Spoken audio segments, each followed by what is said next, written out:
ele pinta o primeiro quadro que descreve como era a vida da igreja. Atos capítulo 2, versículo 42 em diante, Lucas diz assim: e perseveravam na doutrina dos apóstolos, e na comunhão, e no partir do pão, e nas orações. E em toda a alma havia temor. E muitas maravilhas e sinais se faziam pelos apóstolos. E todos os que criam estavam juntos e tinham tudo em comum. E vendiam suas propriedades e fazendas e repartiam com todos, segundo cada um havia de mistério.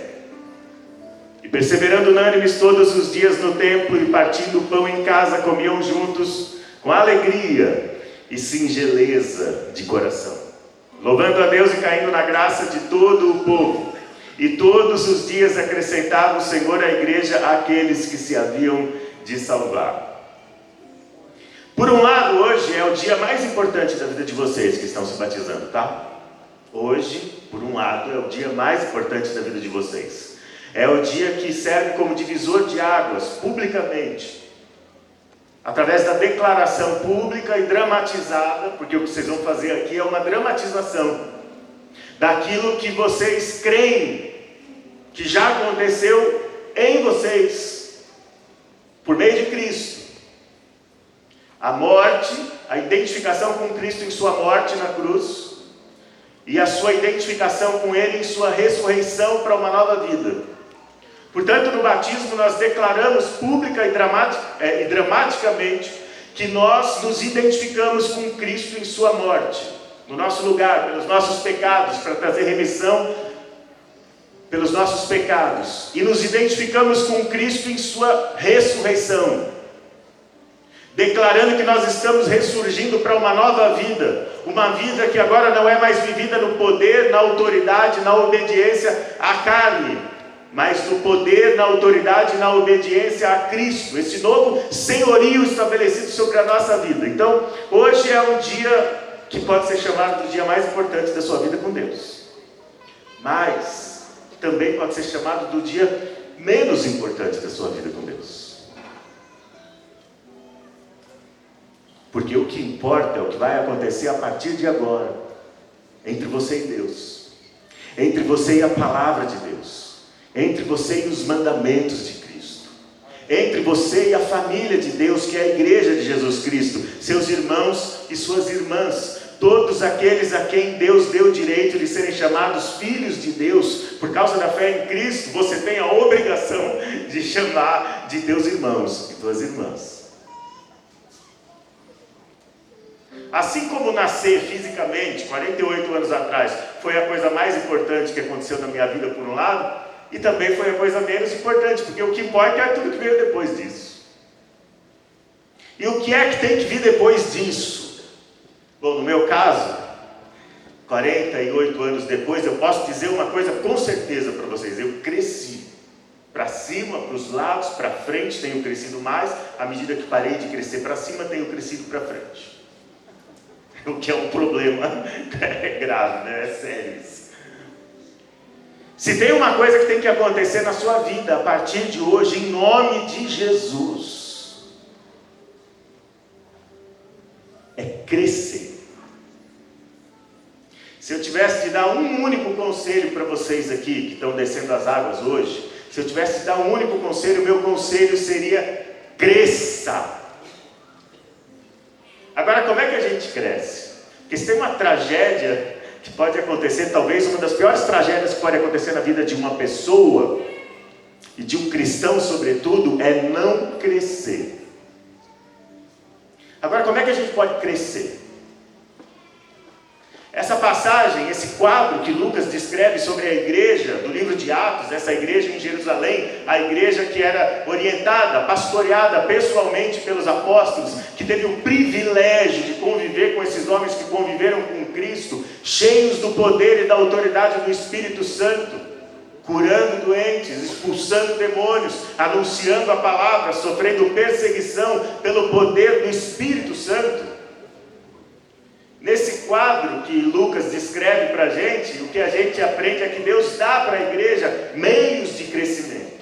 A gente poderia chamar até de meios de graça. Meios pelos quais a graça de Cristo nos ajuda a crescer. Para vocês que vão se batizar, olha aqui para mim. Quem aqui quer crescer em Cristo? Levanta a mão. Quer crescer? Aqueles que já se batizaram há muito tempo aí, que estão aí atrás, quem aqui quer continuar crescendo em Cristo até o último dia da sua vida? Levanta a mão. Eu quero. Eu quero. Eu quero. Eu sei que Deus usa jumentos, mas eu não quero ser o mesmo jumento ano que vem que sou hoje. Eu quero crescer. Eu quero mudar, eu quero melhorar, eu quero avançar. A minha vida é do meu mestre, não é isso que a gente já cantou tantas vezes? Eu quero seguir o meu mestre, porque a minha vida é dele. E aqui nessa passagem, Lucas pinta para a gente o quadro de uma igreja que encontra e aproveita esses meios de crescimento. Para ficar fácil, tudo com a letra C. Quais são os meios de crescimento que Jesus mostra para a gente, que a palavra de Deus mostra para a gente através desse texto de Lucas aqui? Repete comigo essas palavras: crença, culto. Não, fala aí, com vontade. Vai lá. Crença, culto, conduta, comunidade e comissão. Crença, culto, conduta, comunidade, comissão. Gente, esses são os meios de crescimento. Em primeiro lugar, crença. Não existe vida cristã sem doutrina cristã. Não existe evangelho sem o conteúdo do evangelho, que é a mensagem de Cristo, a mensagem da cruz, a mensagem daquele que morreu no seu lugar. Nós cremos em algo, a crença é muito importante. Lucas diz aqui que os primeiros crentes, essa primeira comunidade de cristãos ali em Jerusalém, perseveravam na doutrina dos apóstolos. Uma das principais doenças evangélicas hoje no nosso país e no Ocidente de modo geral é o analfabetismo bíblico. O que tem de crente que não lê a Bíblia, não entende a Bíblia, não compreende o Evangelho, não compreende a maravilhosa história da redenção? O que tem de gente dentro da igreja que está todas as semanas na igreja e não entendeu ainda a mensagem da palavra de Deus, porque não lê, porque não presta atenção, porque não vai numa escola bíblica dominical, porque não compra um livro para compreender melhor as questões que são importantes para a sua vida. Gente, não está escrito isso. E isso se reflete na má qualidade e no mau testemunho da igreja. O que tem de gente por aí que se diz cristã, mas que é analfabeto biblicamente e sai por aí seguindo o conselho dos ímpios. Lembra do que o salmista fala no Salmo 1? Se você começa ouvindo o conselho dos ímpios, não vai demorar muito para você andar no caminho dos pecadores. E se você começar a trilhar o caminho dos pecadores, não vai demorar muito para você se assentar na roda dos escarnecedores. Para você se tornar só mais um entre aqueles que escarnecem Deus e a Bíblia. Mas tudo começa com os conselhos que você ouve. Quem é que está fazendo a sua cabeça? É o último influenciador digital? O pregador coach? Ou, sei lá, o líder ou a líder do centro universitário lá? Ou do grêmio do seu colégio? Cheio de ideias atravessadas, fazendo a sua cabeça? Concentre-se na doutrina dos apóstolos, concentre-se na palavra de Deus, alimente-se disso. Como uma vez disse o evangelista, um dos maiores evangelistas de todo o tempo, Moody: ou este livro te afastará do pecado, ou o pecado te afastará desse livro. A grande maioria das pessoas que eu vejo lidando com problemas de falta de crescimento, lidando a vida inteira com os mesmos pecados, os mesmos vícios, os mesmos problemas, os mesmos conflitos, os mesmos reveses na vida, na maioria desses casos, as pessoas estão sofrendo porque não conhecem a palavra de Deus. Elas erram por não conhecer a palavra. Batem cabeça no casamento, ou no namoro, antes do casamento. Batem cabeça na relação com os filhos, ou no trabalho, ou nos estudos, na família, na igreja, porque não se dedicam a conhecer a palavra. Persevere na doutrina. Olha aqui para mim, vocês que vão se batizar. Vão na escola dominical.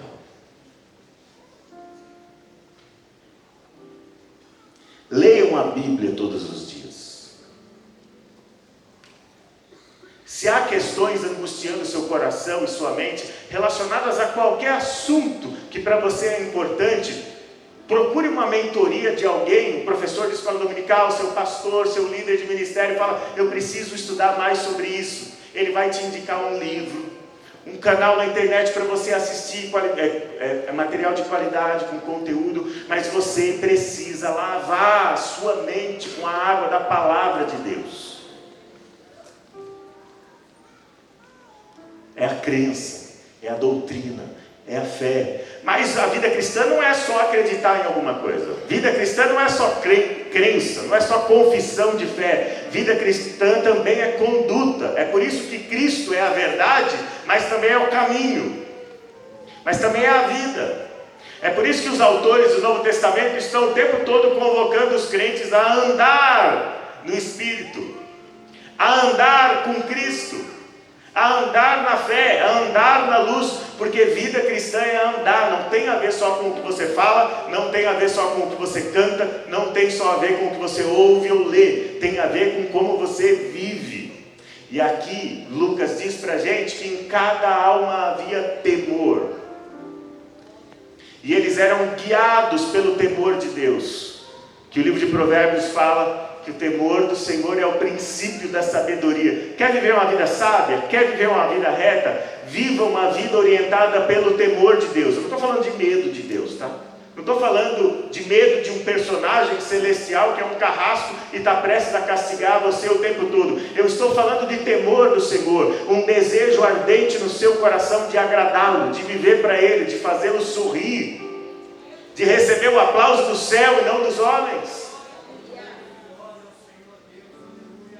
Uma preocupação no seu coração o tempo todo em não fazer algo que vá entristecer o Espírito Santo dentro de você. Eles eram guiados pelo temor, em cada alma havia temor.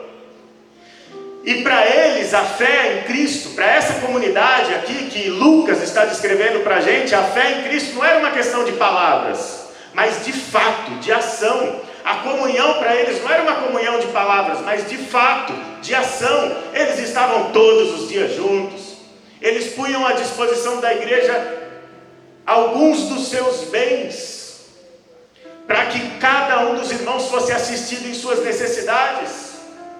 Eles estavam dispostos a sofrer perseguição, abandono, a ser deserdados por suas próprias famílias, renegados pelos próprios pais por abraçar a fé em Cristo. Para eles a fé cristã não era uma coisa teórica que enchia suas cabeças.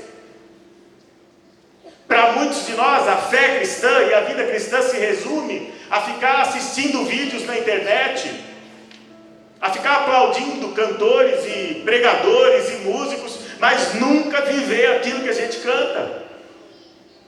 Conduta.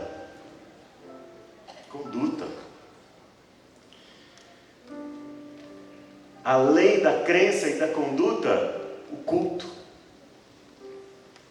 É impossível viver uma vida cristã saudável, afastado da adoração, porque a vida cristã se resume a estar em comunhão com Deus, por meio de Cristo Jesus, e é uma comunhão voltada para a adoração, orientada para a adoração. É o culto pessoal e público que prestamos a Deus. Encontre-se com um crente que não cresce de jeito nenhum espiritualmente, e você com certeza estará diante de um crente que tem sido negligente em relação ao seu culto pessoal a Deus.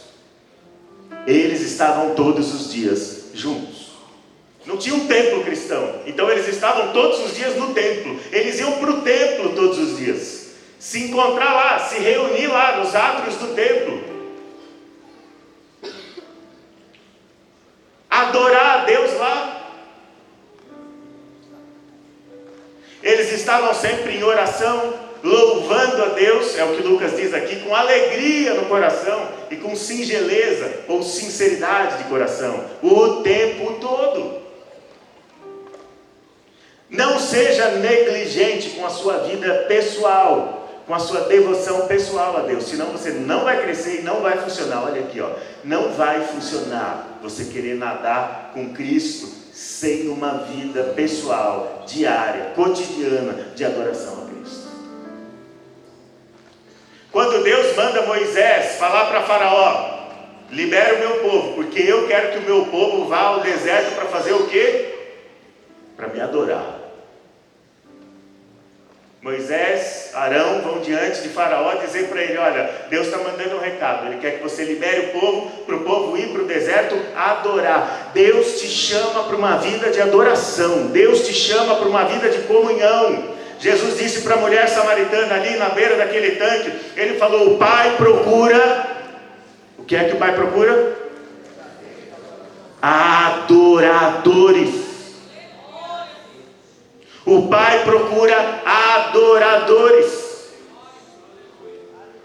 Comunhão com Deus, comunhão com Cristo, comunhão com o Espírito Santo, por meio de uma vida de devoção a Deus. É tempo com Ele, com o joelho no chão. É tempo com Ele, com a palavra de Deus nas mãos.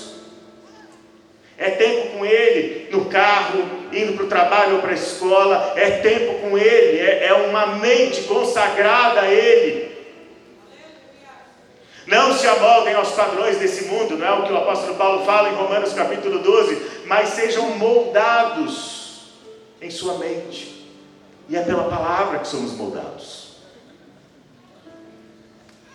Culto a Deus, não negligencie isso.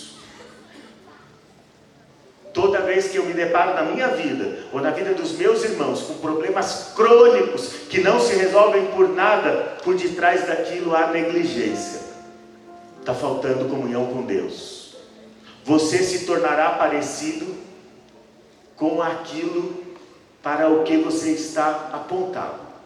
Assim como um espelho. A Bíblia diz que Deus nos fez a sua imagem e semelhança. Deus fez os seres humanos espelhos. Você se tornará parecido com aquilo para o que você está apontado. Ou você aponta o seu rosto para Cristo, a sua face para Cristo, a sua rotina para Cristo, o seu coração para Cristo. Ou você nunca se parecerá com Ele. Além do culto, além da crença, além da conduta, a comunidade. Sabe qual é a principal doença do nosso tempo? É a solidão. Todos os transtornos e doenças físicas, emocionais, sociais, que se vêm hoje se proliferando pela nossa sociedade, invadindo as nossas casas, inclusive as nossas famílias, estão relacionados à solidão. O maior objeto de pesquisa hoje em dia de psicólogos, psiquiatras, médicos, tem sido esta coisa chamada solidão, que segundo os pesquisadores agora, das ciências médicas, ela chega a doer fisicamente. Alguém aqui já sentiu solidão que dói fisicamente no peito? É disso que eu estou falando.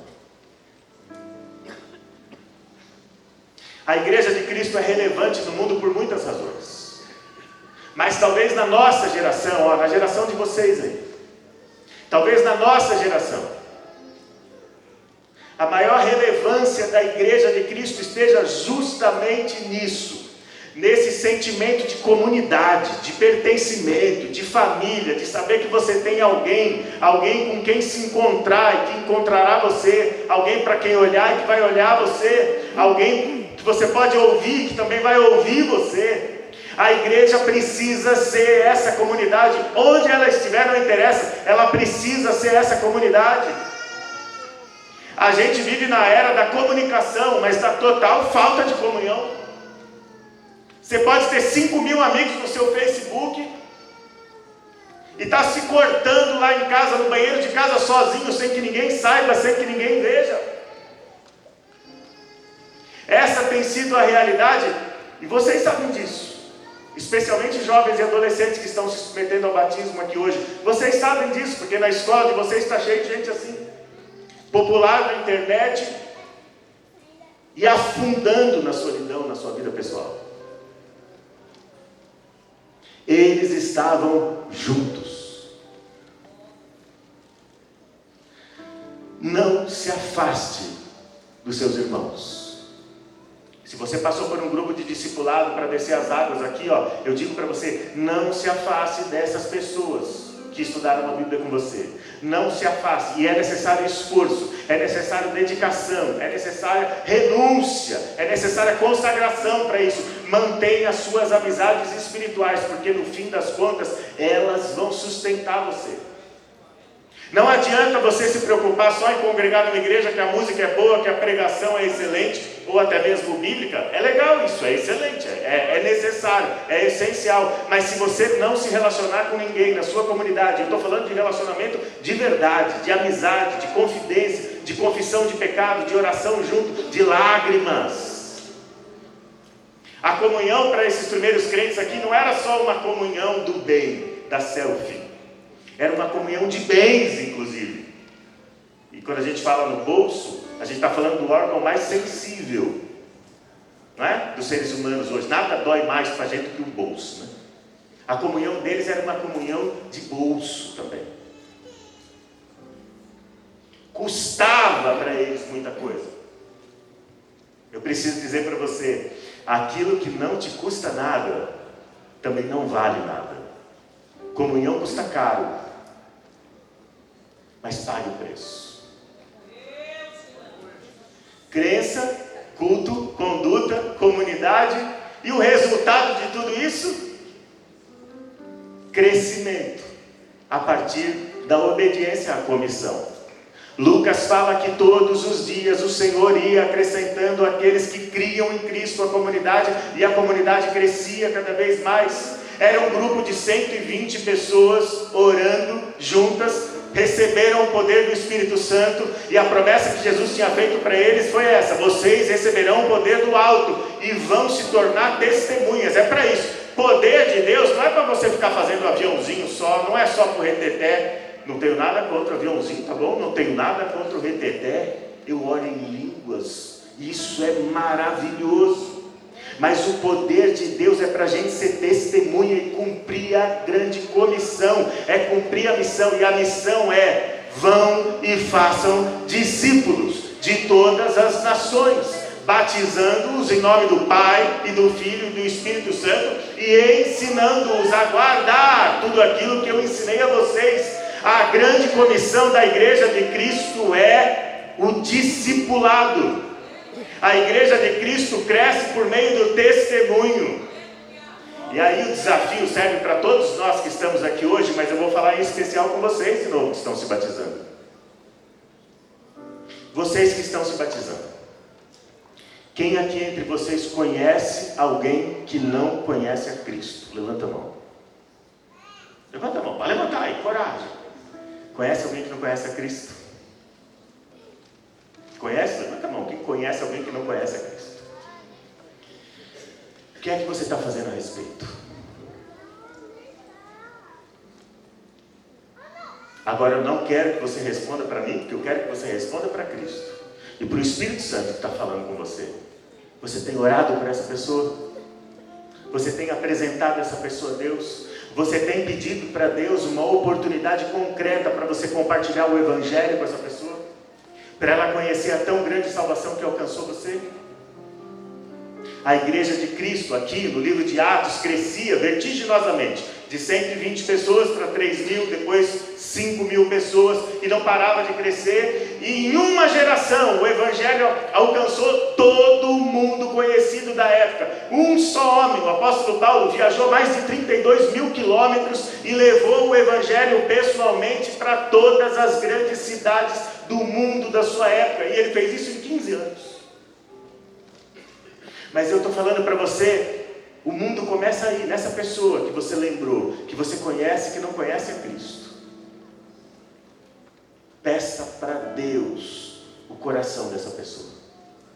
Peça para Deus a oportunidade de ser um testemunho vivo do poder de Deus na sua vida, na vida dessa pessoa.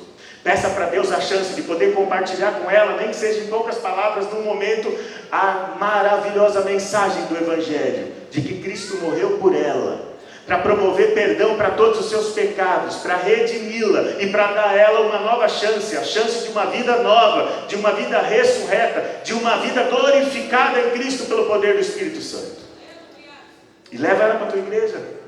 Leva essa pessoa para ensaiar lá no coro da sua igreja, para assistir o ensaio, para participar de um culto, para ouvir a manifestação do Evangelho ali diante dos olhos dela, e para poder ter a chance de entregar o seu coração para Cristo e passar por esse mesmo processo que você está passando, para daqui 2 batismos, 3 ou 1 batismo, ela está descendo as águas ali, ó, para que você possa estender a ela a mão e chamá-la de irmã, de irmão. Pode ser o seu pai, pode ser a sua mãe, pode ser um irmão, alguém da sua casa, pode ser uma pessoa que estuda com você, uma pessoa que você ama, com quem você se importa, que trabalha com você. Em nome de Jesus. Vamos fechar os olhos, vamos orar.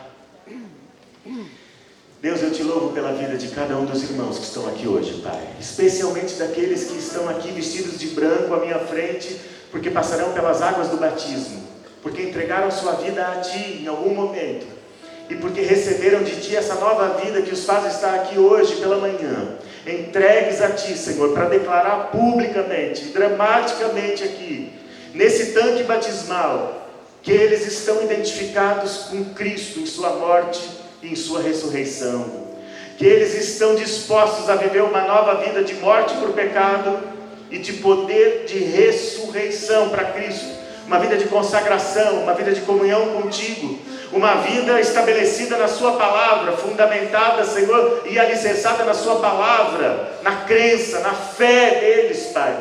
Uma vida voltada para o culto, para a adoração, para a comunhão pessoal contigo. Uma vida que é marcada, Senhor, pelo cotidiano, pelo andar com Cristo, pela obediência diária, pela consagração diária. Uma vida em comunidade, uma vida em amor fraternal, uma vida em confissão mútua de pecado, orações uns pelos outros, intercessões, conselhos dados, conselhos recebidos, inspirados na Tua palavra, Senhor. Em nome de Jesus, ajuda cada um desses novos convertidos aqui, e dessas pessoas que cresceram na igreja, mas que agora decidiram pelo batismo, a viver uma vida de comunidade, a amar suas igrejas, a amar seus irmãos e irmãs, a amar seus líderes, seus pastores, a dar sua vida dentro de suas igrejas e de suas congregações, sabendo que não há coisa mais preciosa do que viver para Ti e do que trabalhar na Sua obra, porque todas as coisas findarão, mas o Teu povo permanecerá para sempre, para sempre. O povo redimido pelo sangue do Teu Filho irá prevalecer, e essa comunidade vai resistir. Essa comunidade que não foi afundada pela perseguição, pelo Coliseu, essa comunidade que tem resistido bravamente pelo poder e pela autoridade do Teu Espírito e da Tua palavra, Pai. Dá-nos o crescimento que nós precisamos, Senhor, para viver para Ti, para dar testemunho de Ti, em nossa vida pessoal, todos os dias, em nossa comunidade, em nossa igreja. Que as nossas igrejas cresçam pelo poder do testemunho do Evangelho e alcance as pessoas que estão à nossa volta, e que o Senhor tanto amou, que deu o Seu próprio Filho, para que cada um deles creia e não pereça, mas viva a vida eterna conosco diante da Tua face, em nome de Jesus. Amém. Amém. Deus abençoe vocês. Amém.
Os meninos aguardam um pouquinho aqui ainda, por favor, as instruções. Meus amados irmãos, a paz do Senhor a todos.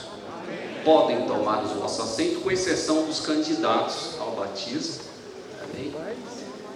Graças a Deus, que bênção, que bênção. É um privilégio para a nossa igreja aqui em Guarulhos poder proporcionar este momento do batismo. E nós pedimos a todos os irmãos, que independente das suas congregações terem candidatos, vocês podem vir em todos os batismos para participar desta bênção gloriosa. Também é um momento de comunhão, de crescimento, de aprendizado e de comissionamento, porque através desse momento aqui nós ficamos mais empolgados, nós ficamos mais inspirados a poder voltar no próximo batismo com pessoas que nós evangelizamos e instruímos. Quantos querem sair daqui com uma missão de instruir, de evangelizar, de trazer pessoas? Amém? Que Deus abençoe a sua vida. Nós vamos agora fazer a confissão. A nossa confissão aqui pública é coletiva. A nossa igreja adotou esse sistema. Então, na hora de descer as águas, os candidatos e os ministros não precisarão conversar, fazer as perguntas que nós faremos agora nesse momento. Nós vamos fazer isso mediante as instruções. Todos vocês já foram instruídos nas suas congregações. Tem o DINC, o DEINC, um departamento de instrução, que os evangelizou e ensinou a palavra de Deus. Cada um veio a Cristo de uma forma, seja pelo evangelismo pessoal, coletivo, ou foram para a igreja e de certa forma reconheceram o Senhor Jesus como Salvador.